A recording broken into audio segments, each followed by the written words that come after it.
Marwichanga, Ghana being and I wangani, Mani the Budmi Ghana Yatana.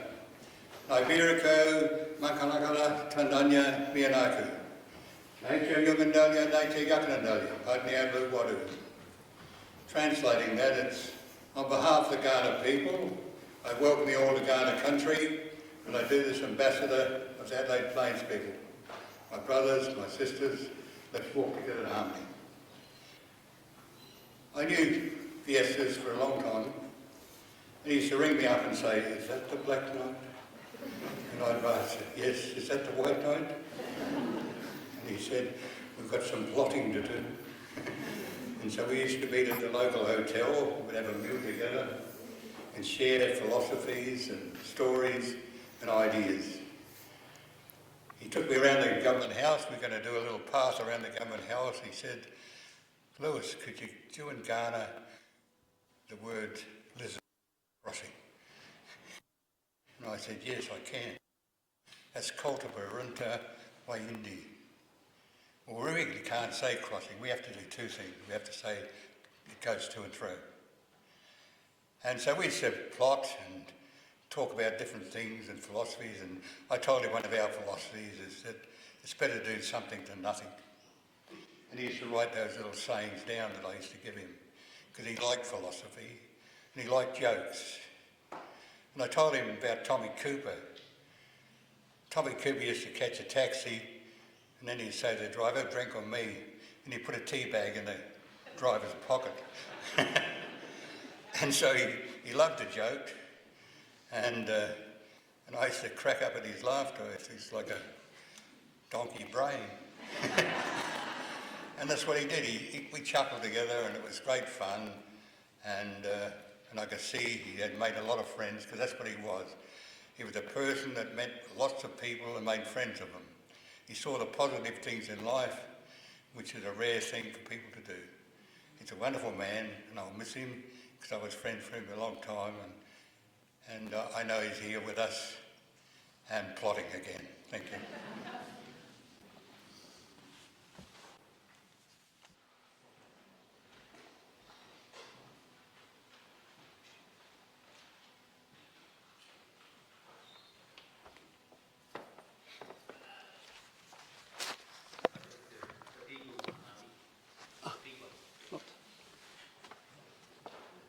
Hello. Thank you all for coming to this service of remembering Viesturs, especially those of you who have travelled from afar. Our family deeply appreciates your presence and support. Thank you. My name is Marty, and I am Viesturs' older brother by 16 months. Viesturs was born in Gothenburg, Sweden, to Arnold and Tatjana, Latvian refugees fleeing the Russians at the end of World War II. When he was 2.5, our family sailed from Bremerhaven, Germany, on a refugee ship, arriving in Melbourne on the 7th of November 1950.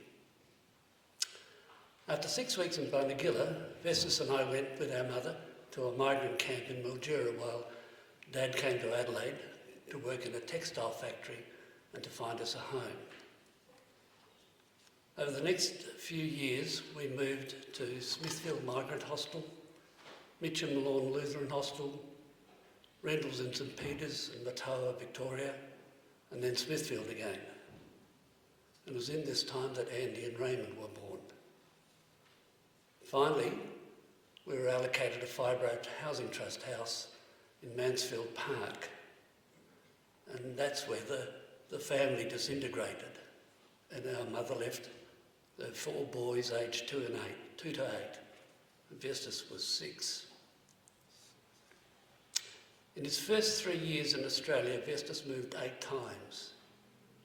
Even if he thought he'd had a disrupted life up to that point, he'd soon learned what disruption was. By the end of high school, Viesturs had gone to 18 schools and had lived in more than 20 different addresses, including foster families in the city and the country. I loved Viesturs. He was my friend. We were boys together through much of this chaos, always looking out for each other, even when we were separated. The family only spoke Latvian at home, so he had no English when he started school. And imagine the minefield of new words, concepts and rules to be navigated. He learned by watching, listening and trying things out. Viesturs used these adaptive skills in whatever came next, often finding himself in new situations like the foster homes and the Salvation Army Boys' Home. These skills served him well right throughout his life. The remembered humiliations that Viesturs experienced as a poor refugee kid in a harsh world helped form the man who championed marginalised people and animals.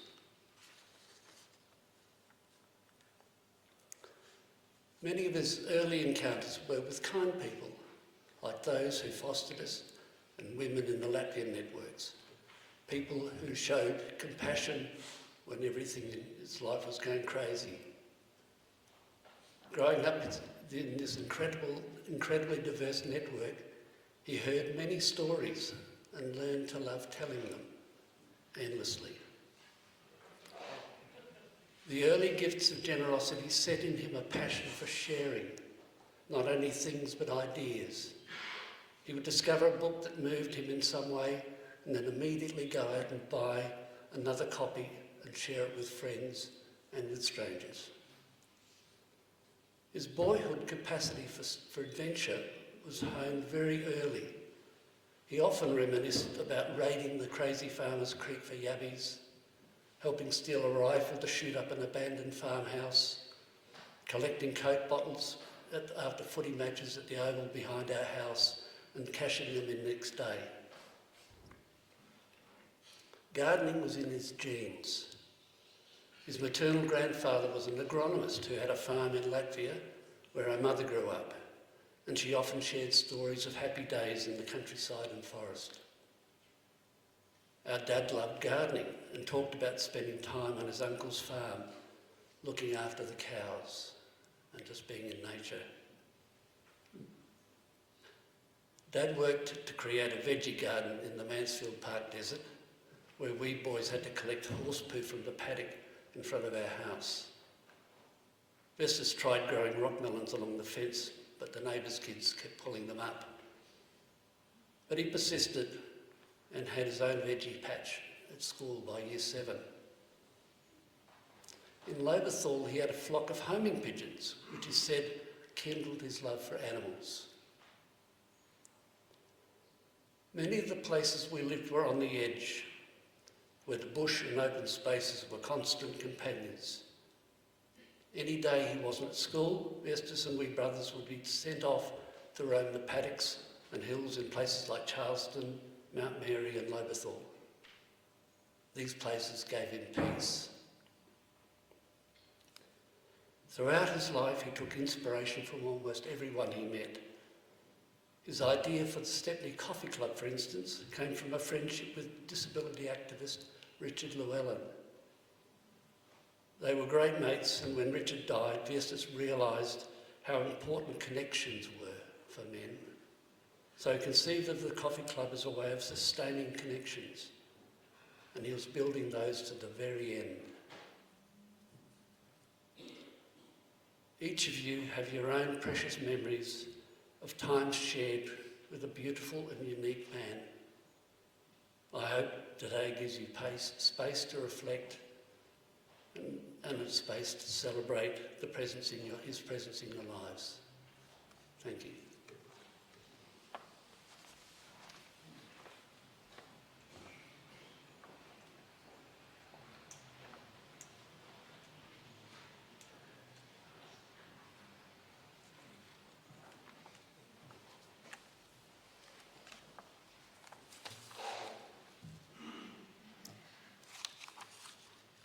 Kay asked me to speak about Viesturs' professional life. I'm Sue Phillips, and while not a landscape designer, I had the privilege of working with Viesturs for 33 years. Landscape design and garden making was a source of immense joy for him. The fact that he continued working through his diagnosis and treatment demonstrates how important these were to him. He just couldn't stop. His initial path was a meandering one, including jackarooing, a year studying geography, and then town planning, completing studies in 1981.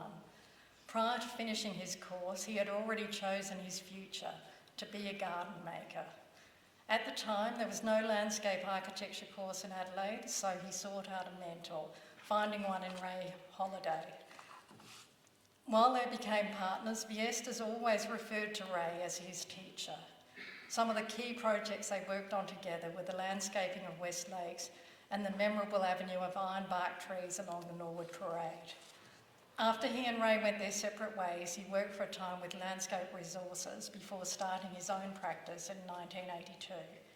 He employed a young landscape architect, Chuck Walk, and they went on to form Cielens and Walk, initially on Paynham Road and then in the wonderful Stepney Studios, which was a joint venture with Phil Burton.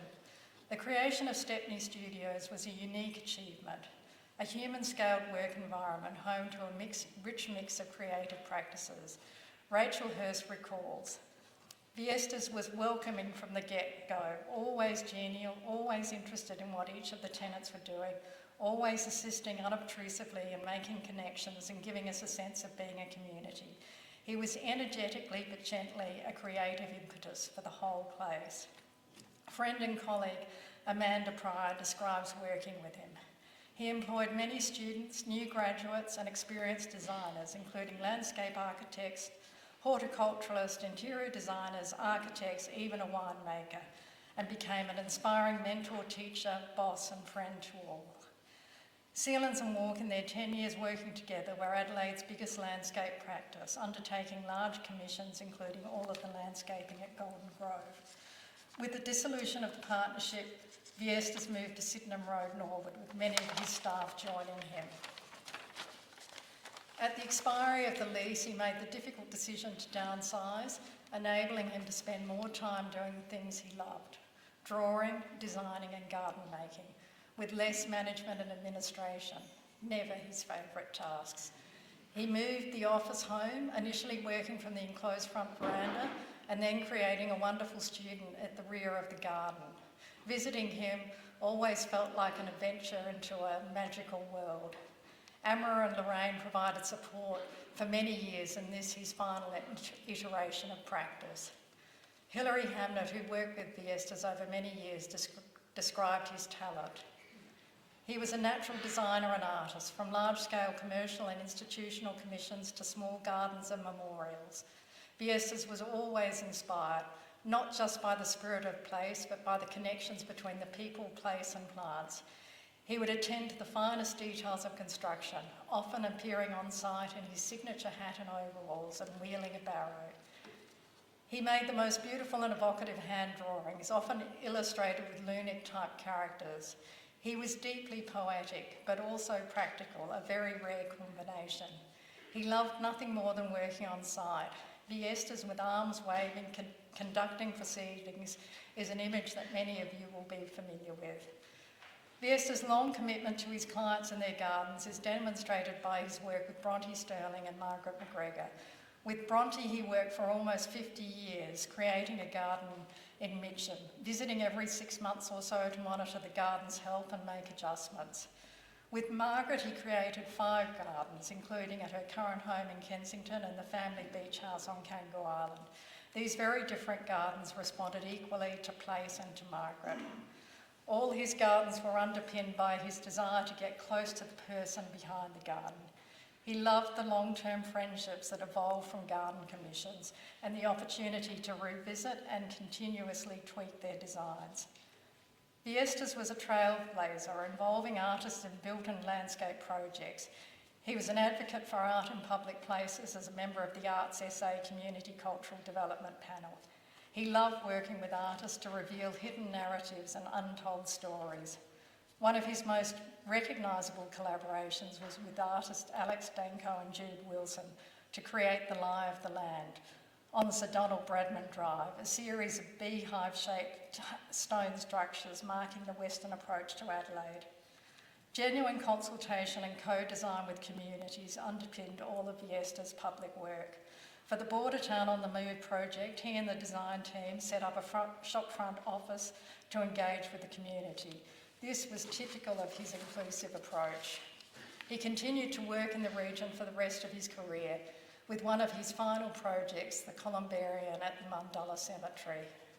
Closer to home, I encourage you to visit the gardens he created at the Wake campus, a project dating back to 1994 and developed in stages with modest budgets. Viesturs always managed to achieve a lot with a little.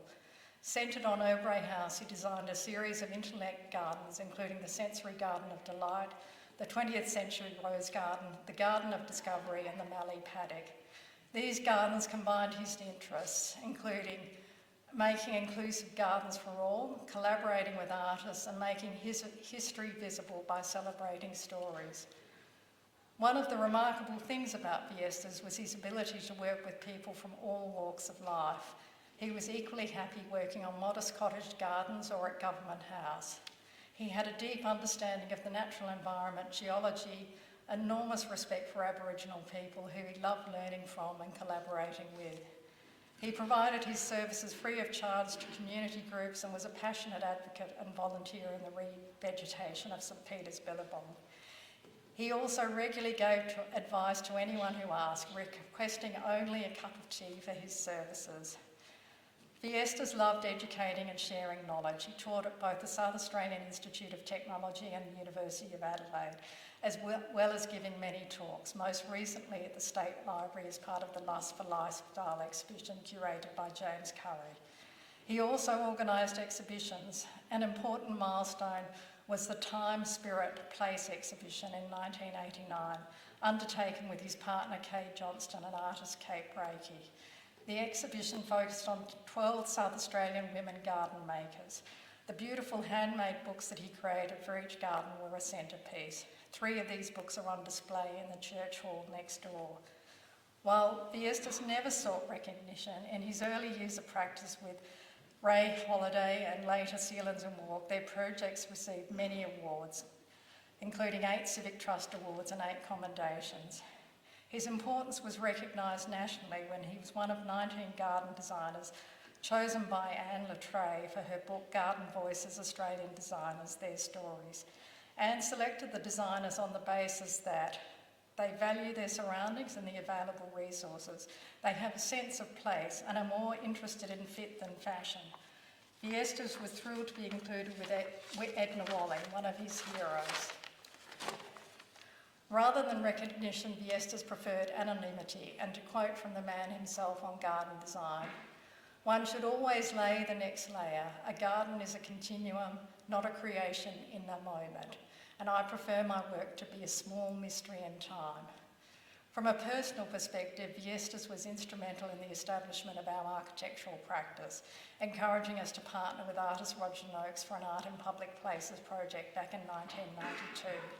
This was the first of many wonderful collaborations, often in far-flung corners of the state, and made memorable by his quirky enthusiasm, such as learning to play the accordion.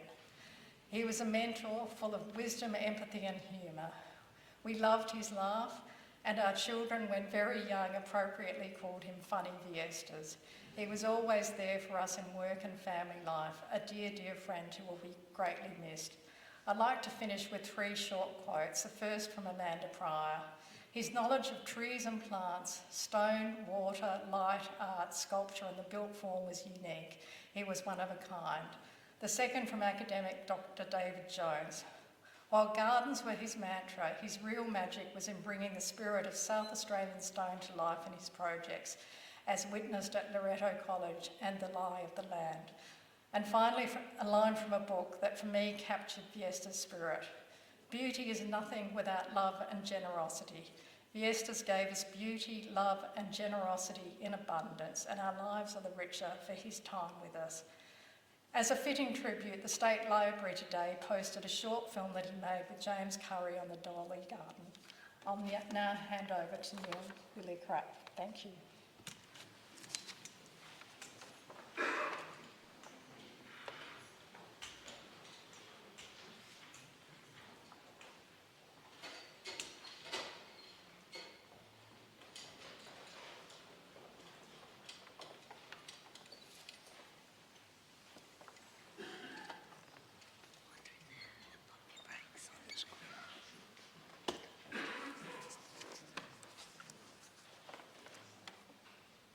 My thanks, Uncle Lewis, for your warm welcome to Ghana country. And Matthew, thank you for welcoming us here today at St Theodore's. Also, my thanks, Kay, for giving me the opportunity and the honour of speaking at Viesturs' memorial service. Our gathering is in a spiritual place, a place of peace and tranquility. Viesturs mentioned his visits to St Theodore's after he met my sister, who regularly attended services here. He said he appreciated the calm, meditative atmosphere and that it inspired him and was good for his soul. When Kay notified me that Viesturs had died, she asked me to let the members of the Stepney Coffee Club know. In my email to them, I said, "It is with great sadness that I inform you that our dear friend and fearless leader, Viesturs, died on Sunday. I will always remember him as a kind, gentle and generous man with a quirky sense of humour and adventure. I treasure all that he has given me."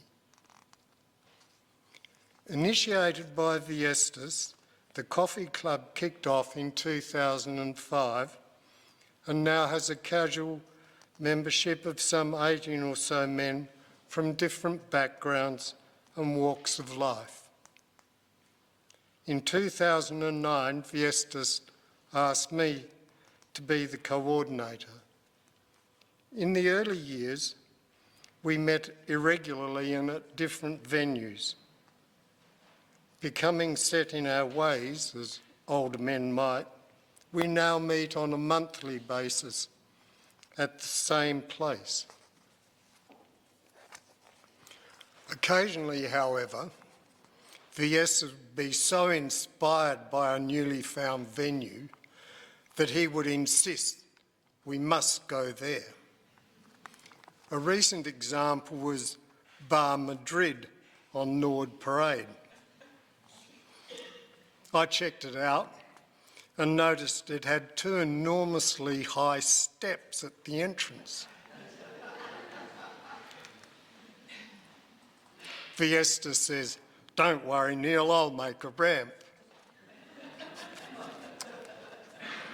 Get this, apparently on the day, Viesturs was up at 5 a.m. cutting 2 solid thick planks to measure. Back at Bar Madrid, the blokes are milling about on the footpath. What's going on? A bit of bedlam. Viesturs arrives unusually late.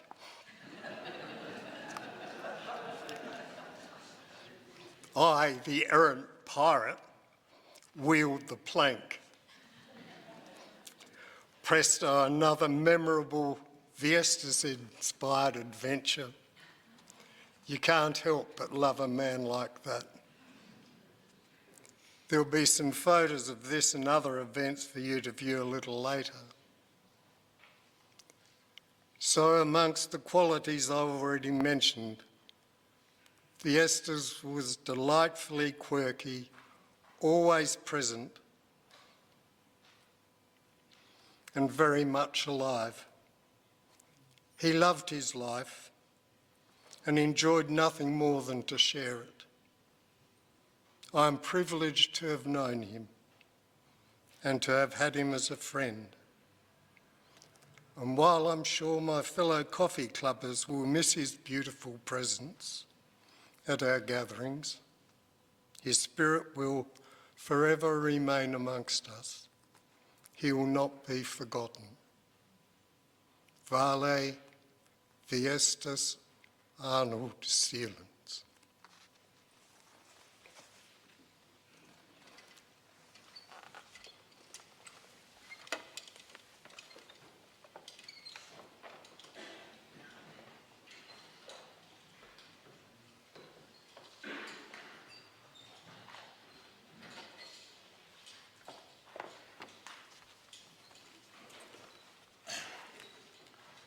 My name is Malcom McKinnon. I'm an old friend of Viesturs, and I want to thank Kay and family for inviting me to speak about my dear friend. It's an honour and a privilege to talk briefly about Viesturs, especially on the occasion of his 77th birthday, as some of you will be aware. I first met Viesturs as a work colleague about more than 30 years ago in Port Pirie, but mainly I've known him over subsequent decades as a very dear friend, and I will miss him enormously. When I first met Viesturs as a colleague, I worked hard to remember the pronunciation and spelling of his name, which was more than could be said for many of my friends and colleagues in Port Pirie who had a lot of trouble, and I remember in particular one fellow involved in a skills development project for long-term unemployed that was part of the Port Pirie Tourism and Arts Centre development.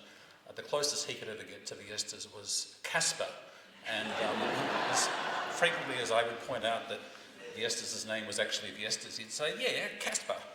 And I think he also told me that he thought that Viesturs did look a lot like the friendly ghost of that name. And of course, it wasn't only in Port Pirie that people had trouble with the name of Viesturs. You can visit Bonegilla, where, as Marty said, he and Viesturs and their parents spent a little bit of time when they first came to Australia, and you can look up the registration card for anyone that was a migrant resident at Bonegilla. Viesturs' card has a lovely photograph of him as a 2-year-old, but his name is Arnold in this card, his father's name and his middle name, because obviously the clerk on the desk had no capacity to write the name Viesturs or spell the name Viesturs with the typewriter on the card. But it wasn't just Viesturs' name that could be difficult, of course. Many of us here will be familiar with Kay's habit of referring to Viesturs as the idiot. And for a long time, I have to confess that I found that quite disturbing. And it took me a long time, quite a while, surprising considering how well read I am, it took me quite a while to realise that she was applying the term in the manner of Dostoevsky's famous novel of the same name, which some of you will know, in which the titular character, the idiot, who's called Prince Myshkin, is really a kind of holy fool, which is to say an unusually open-hearted person lacking the cynicism and the guile that informs the outlook and behaviour of so many others. And essentially the holy fool, or the idiot, is an unusually good man, although sometimes this goodness can be irritating and even infuriating for those in his ambit. Just like Dostoevsky's idiot, I think that Viesturs had an abiding belief in the importance and value of mystery and wonder, which are sadly increasingly unfashionable virtues in this current age of strident and often polarised opinions. I hasten to add that to be a holy fool is not necessarily to be naive or gullible. And it's a curious thing, I think, that the openness I've described was actually part of what I think made Viesturs quite an astute person, maybe because he employed less prejudicial defences than many of us.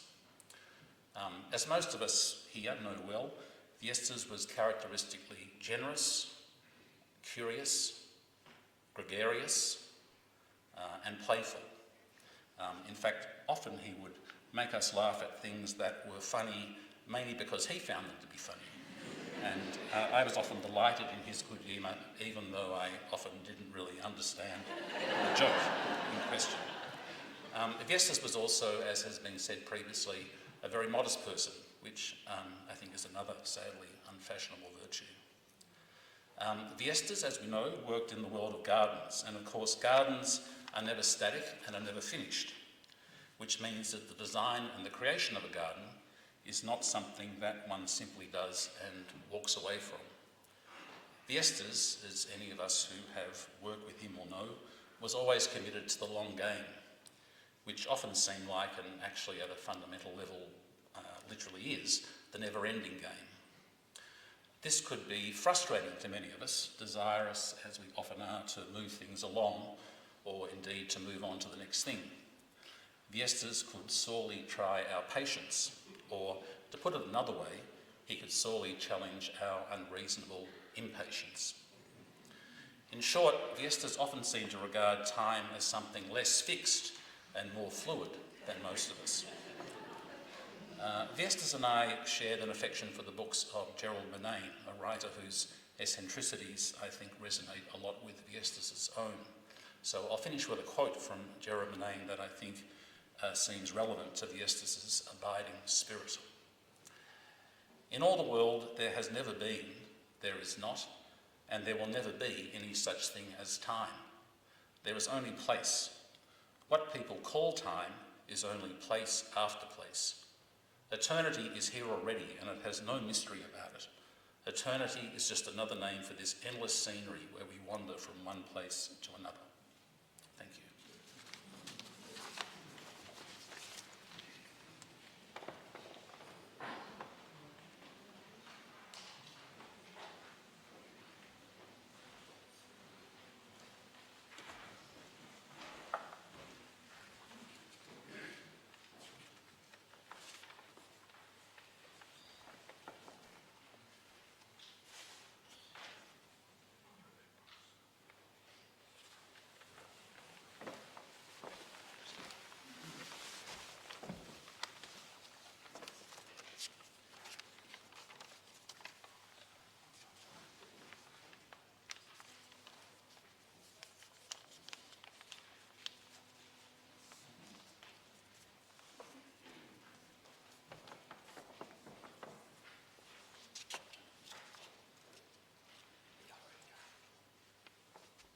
Some of you may know this, some of you may not.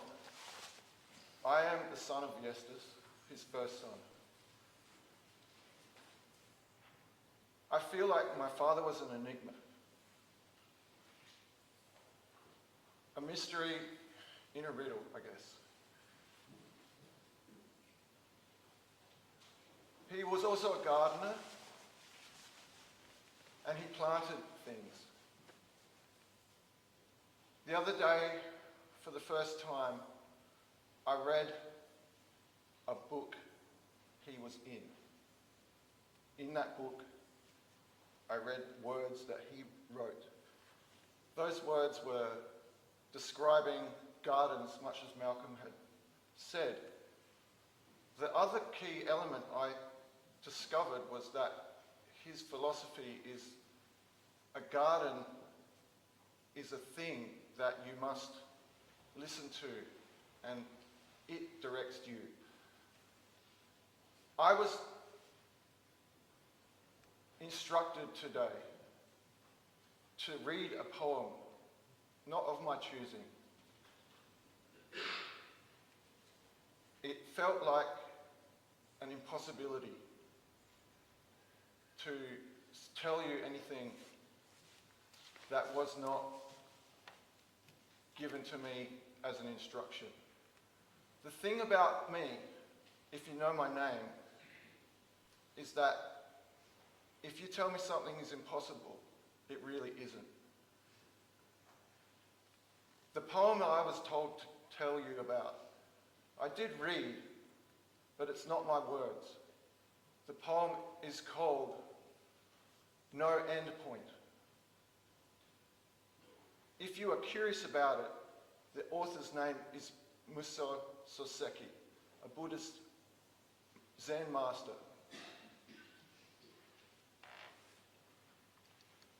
Zen seems to be something that Viesturs had an affinity to. I feel the same way, and instead of reading you that poem, I would like to read it to you, but I would also encourage you to read it yourself, because they're not my words. Instead of that poem, I did write a short poem, which is called a haiku. And I wanted to read that to you, so I'm going to do that now. This is my poem. Two hands become one. Through this life, we share this path. Walks of art working. Thank you.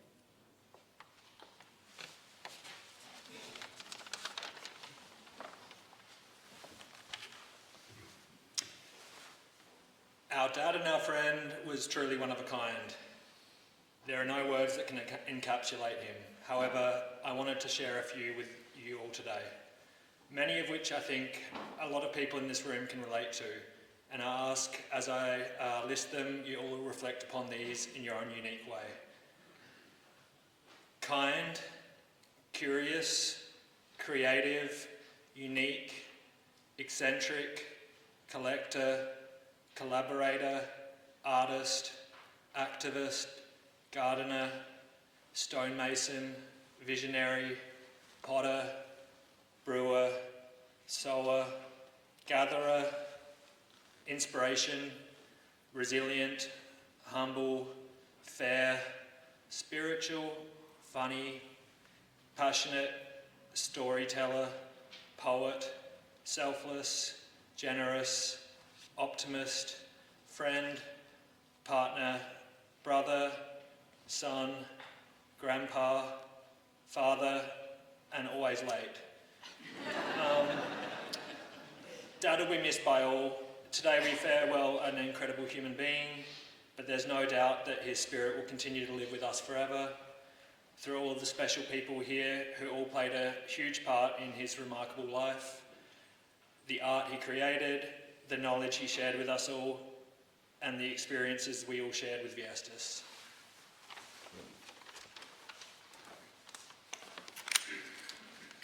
Handwritten, just like Dad.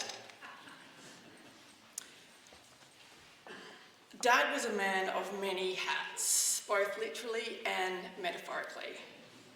The Viesturs effect is Australia-wide. Just looking at how many people are here today is testament to that. So many people here and around the world are remembering Dad today. But there are only 3 people who know what it is like to be a child of Viesturs. Imants was born first in 1976. 7 years later, I came along in 1983, and lastly, 7 years later, Eduard in 1990. Some of the earliest memories I have of Dad were him in the garden at Phillips Street. When I was born, all my early photos that Mum took, Dad is wearing a woolen knitted vest. 42 years later, Dad was still wearing this woolen knitted vest. When his mother, Tatiana, was alive, she would dutifully repair it, and when she died, Barbara Flaum took over. Each colourful section a patchwork, much like Dad's life. Dad was hands down one of the most social people I have ever met. I'm not sure how he ended up with Mum, who told me once that she wanted to become a Quaker and sit in a room and not talk to anyone. Sorry, Mum, it's true. You couldn't go anywhere with Dad without him making a new friend. "I know a little man," he would say when anyone asked Dad for help. He wasn't just social, Dad had an amazing ability to connect people. He constantly brought people together around the world, just like he's doing again today. Just before I left Stockholm to fly home, I told my son Theo that Dad had died. I explained that many people would be thinking about Dad and talking about what he was good at. Theo casually continued colouring and then said, "Mum, do you know what Grandpa was good at?" "Tell me," I said. "Talking." He was always talking and making KK and me late. Mum worked out pretty early on that the best strategy was to leave Dad and let him find his own way home. It didn't matter the distance, Dad would always find his way home.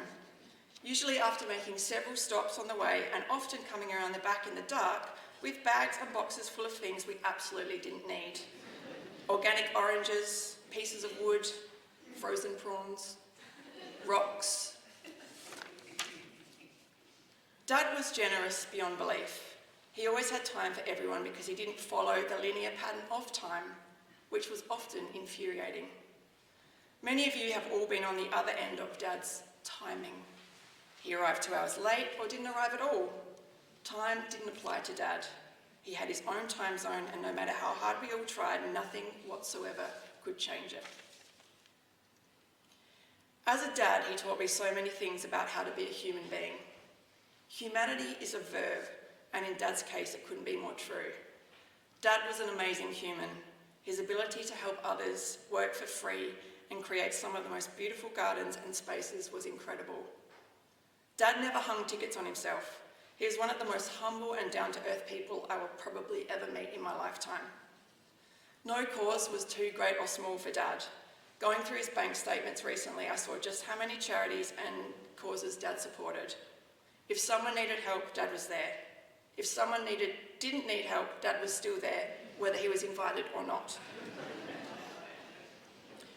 I grew up with a role model who taught me that you always support the underdog, whether it was in footy or in everyday life.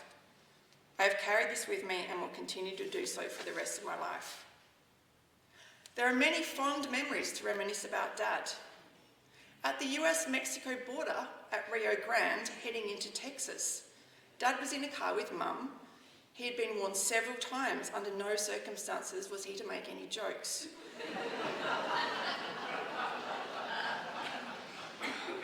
Kate Brakey, Paul Krieg, Ed and I were in the car in front.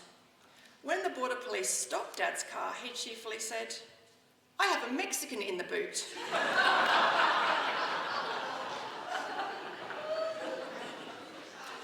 At this point, Kate put pedal to the metal and sped off burning rubber, whilst the border police with guns started pulling apart the entire car. Mum said the last thing she remembers was Ed and my two little faces peering out the back window and thinking it was the last time she'd ever see us. There was the time at Wollonga when Dad was pulled over by the police for driving too slowly. Mum was driving Ed and I in the Volvo and simply drove past and kept driving. Dad had an amazing collection of vintage Holdens. When Ed was in high school, he was so embarrassed by Dad's cars that he made him drop him in the next suburb and he would walk the rest of the way. When I was in high school at North Morialta, one of the cars we had, none of the doors worked, so you had to prop the boot open with a stick and climb in that way. This was a near daily occurrence on the Nord Parade. For my 21st birthday, Dad gave me his 1969 Holden Premier. I absolutely loved that car. Both Ed and I wish that we still had Dad's Holdens to drive around in. Ed's mates also have fond memories of visiting Ed at Phillips Street, having to step over ant highways all the way down the side, and once they got around the back, there were always industrial blue workers' underwear hanging on posts and Mum's cacti. Dad never threw any of them out, they just got larger as the elastic went, and many of them had holes which you could see through. Im has fond memories of boating with Dad. Once he was in a tinny on the Torrens. It capsized and Im remembers being trapped underneath it in the dark with a boat on his head. Once Dad realised what had happened, he leapt into action. He was relieved to find Im alive and okay as his head was above water. It is unclear how long it took Dad to notice, as he was probably on the river bank talking to someone else. Another time, Dad and Im were on a catamaran in Westlakes. Apparently it capsized and Im remembers Dad leaving him on the sinking catamaran whilst he swam for help. Im remembers being given a ride home in a police car. Dad has always been hugely supportive of Im, myself and Ed, whether it was holding the ladder as Ed did some of his first graffiti, watching Im play the sax and encouraging his love of music, or supporting my crazy dreams and ideas. He always made sure we had what we needed. Some of you may be wondering about Dad's connection to Freedom Hill. The story actually begins on Thursday the 15th of August 2019 at 16:56 Adelaide time. I sent Kim an email at approximately 3 a.m. Stockholm time as I was up and breastfeeding Theo. I didn't expect a response. I figured she will have written me off as a bit of a lunatic emailing in the middle of the night. But lo and behold, she emailed back almost immediately. So when we came to Australia with Theo in 2019, I went up to meet her at the old Freedom Hill at Harrogate. We sat outside on an old gum tree log and talked for 5 hours straight. I came home incredibly sunburned and full of ideas about how I could volunteer, raise money and the profile at Freedom Hill. When I got home and told Dad that I was going to host a quiz night for a farm animal rescue sanctuary, he didn't skip a beat. Here is the original email that some of you may have received that went out to his networks. Dear all, forgive the many layers that lie enfolded in promoting this memorable to be evening, a birthday of giving. I have let Kay's take on it say it all. I realise that many of you can't come, but if you are able and aren't already over-donated to Bushfire Matters, you could consider a small donation or maybe even a bid in the silent auction for a 2-hour consult by me on your garden or 2 hours of my specialty garden counselling, which usually ends up completely off the topic. Or you may have something which you might like to donate either for the silent auction or the raffle. Absolutely no pressure on either appearing or any of the above, but all in all it promises to be a very funny night, and of course the little Tio will be in attendance for those of you who haven't met him yet.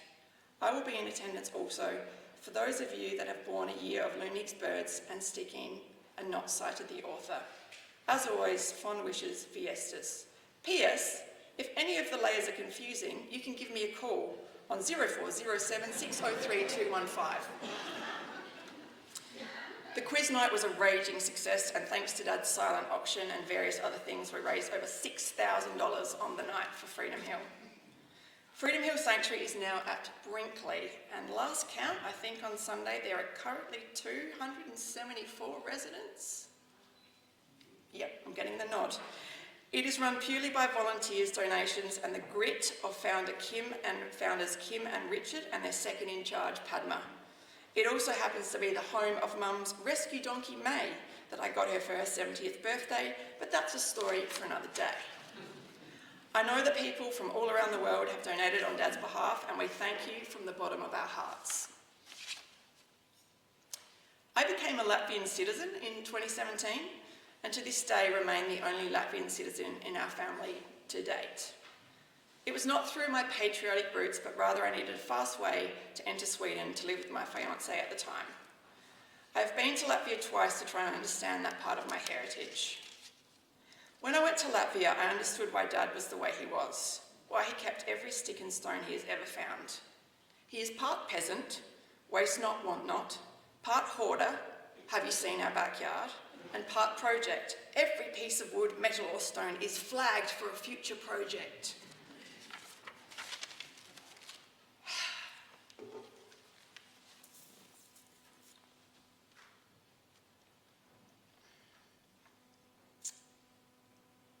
Not only was he our dad, he was also a grandpa. First to Tio, born in 2019, and then to Paloma, born in January this year. Tio met Dad 3 times in his life, when he was 8 months, 4 years and 5 years.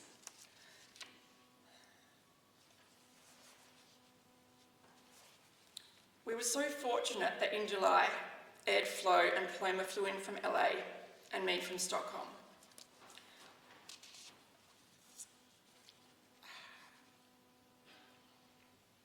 Tio didn't come as Dad had just been diagnosed with leukemia, and we didn't know what state he would be in. Paloma got to spend 4 weeks getting to know her grandpa, try on her hats, and Dad played her his piano accordion, which he told her is hers to inherit.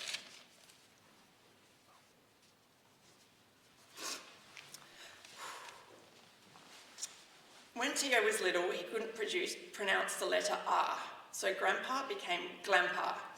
The name suited him, so it stuck. Tio was incredibly wise to Grandpa's diversions. When we were here when Tio was 4, Dad and Tio arrived home several hours late. Tio informed me that it was because they had stopped at a big shop that sold wood and tools. Turns out it was Mitre 10, and Dad was buying a sand dune beach cart that still remains in its box down the back.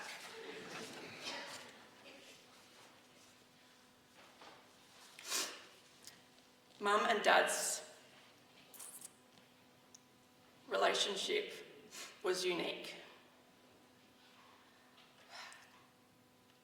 Dad was like a balloon and Mum was his anchor. He was a blue sky thinker and nothing was impossible. Mum was always there to pull him back to earth when he had drifted too far. Dad, today is your 77th birthday.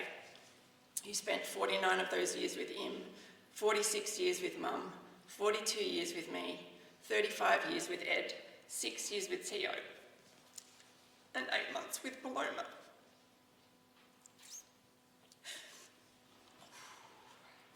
Lorna always told me that death was a part of life.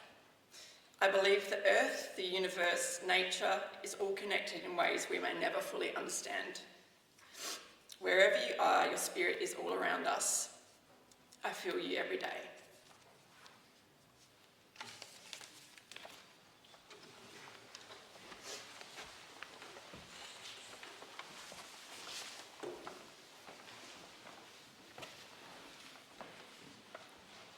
I do want to read the poem, but I want to tell you what I remember. So this is no end point. All the world is clear and empty in all the 10 directions. There is no end point. Yet, when you look closely, there is one. Looking back, we leave riding on a giant rock. Through the hollow thread of a lotus, to live where eternity meets in a circle.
In the name of the Father, the Son, and the Holy Spirit. Amen. We gather here today with Viesturs family, Kay, Im, Rai, Ed, Marty, and with many other relatives and friends. We gather here in the church and community to which Viesturs belonged. We acknowledge your grief, our grief, at the loss of this remarkable man, about whom we've heard so much. Like the reading from Ecclesiastes that Becky just gave, Viesturs' life seemed to encapsulate the full gamut of experience, planting and uprooting, seeking and losing, weeping and laughing, collecting and throwing away stuff, although perhaps that was not his strong suit. And the central and distinguishing expression of his life, his vocation, was as a landscape gardener, architect, designer, one who shaped gardens as places for gathering, contemplation and nurturing. So you might be wondering, as I sometimes did, where does church and religion fit into all this? Although Viesturs attended this church for many years and turned up late every single week, I never actually asked him about what it was that drew him here. So if I could have one more conversation with him, I would ask him about this. But I'd also ask him particularly about his views on the idea of God as a gardener. This idea has been richly developed by many theologians and thinkers in the church. You may not know this about Christianity, but a garden appears at the beginning, in the middle, and at the end of the Christian story. The creation of the world is told as the creation of a place called the Garden of Eden, a place of companionship, beauty, harmony, where God and animals and people and plants are together in balance, in relationship, looking after one another, looking out for one another. Almost all cultures and pretty much every religion on earth views gardens as places where the human and the divine can encounter one another. I would have loved to have asked Viesturs about this, especially how he understood the place of the divine and spirituality in gardens. In the middle of the story that Christian church tells are two gardens on either side of the central remembrance of the death and resurrection of Christ. In the hours before Jesus' death, he's in the Garden of Gethsemane, a place where he faced the darkness awaiting him, not knowing what lay ahead. It was a tremendous privilege of mine to visit Viesturs in his final hour and to share that moment with Kay, Im, Marty and Becky. We prayed together, we each anointed Viesturs, and then to my surprise, because Viesturs was still talking and sitting up and even sipping tea, he asked for those present if they would speak. I've accompanied many, many people on that final journey of hours and days, and I've never had that before. Probably never again. So each of us there spoke words of comfort, words of love, words of mystery, and even some words of humour. I think Viesturs, like Jesus did, knew that the hour of his death was upon him. For shortly after I left, Marty played his favourite song. He closed his eyes and passed away. The third garden is the garden we remember each year at Easter, the Garden of the Resurrection. Mary Magdalene, who in this context would be important to point out that she was an outsider on the periphery, one of the women who followed Jesus, and yet she was the first to visit Jesus' grave and the tomb. And as John tells the story that she was weeping outside his tomb. And she turns around and she sees a man standing there, but she doesn't realise it's Jesus. And John's Gospel tells this story poignantly. Jesus asked her, "Woman, why are you crying? Who is it you're looking for?" Thinking Jesus was the gardener, Mary Magdalene said, "Sir, if you have carried him away, tell me where you have put him and I will get him." And Jesus says, Mary. What a beautiful story, echoing the story of creation, the Garden of Eden, where God is with God's people and with all people. Where God is the gardener, in a sense, creating the world and shaping the world. And here, he even looks like a gardener, because Mary thought he was. I am sure Viesturs loved this particular story. It speaks of gardens as places of surprise, unexpected encounters, of places where the human and the divine may meet in random encounters. The final garden is described in the very last page of the Bible, appearing as a garden where there is fruit-laden trees whose leaves bring healing to all people, located in a place, it says, where every tear shall be wiped away. Our hope here, along with Viesturs' hope, is that this is where all of us shall find ourselves in the end, in a garden of beauty and healing and life-giving joy. I bet Viesturs, the gardener, is finally enjoying the opportunity to really chew the fat with God, the gardener. But from what we've heard today, I think God might struggle to get a word in edgeways. My hunch is that they will speak about many things, the people they loved, the things Viesturs did and didn't do. I'm sure they would recount and reminisce about those times sketched in Ecclesiastes, times of planting and gathering, laughter and silence, times of love. And as we heard also poignantly from Marty's eulogy, I'm sure they would reminisce over some times of shadow, of war, departures, loss and grief.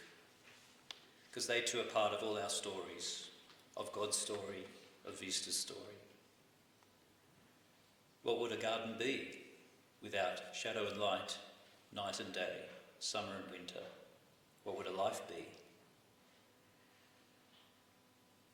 Communities wherever we gather for conversation, gardening, prayer, remembering. Communities are places where we share our stories and where our stories are held closely.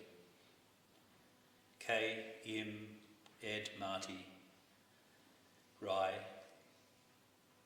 all of you now are the prime bearers of Viesturs' story, his love, his quirkiness. He lives on in your hearts and lives, and in the lives of Theo and Paloma, and in all of our lives. We give thanks for it and we entrust him to God, and our hope is that he is now at peace in that eternal garden to which in the end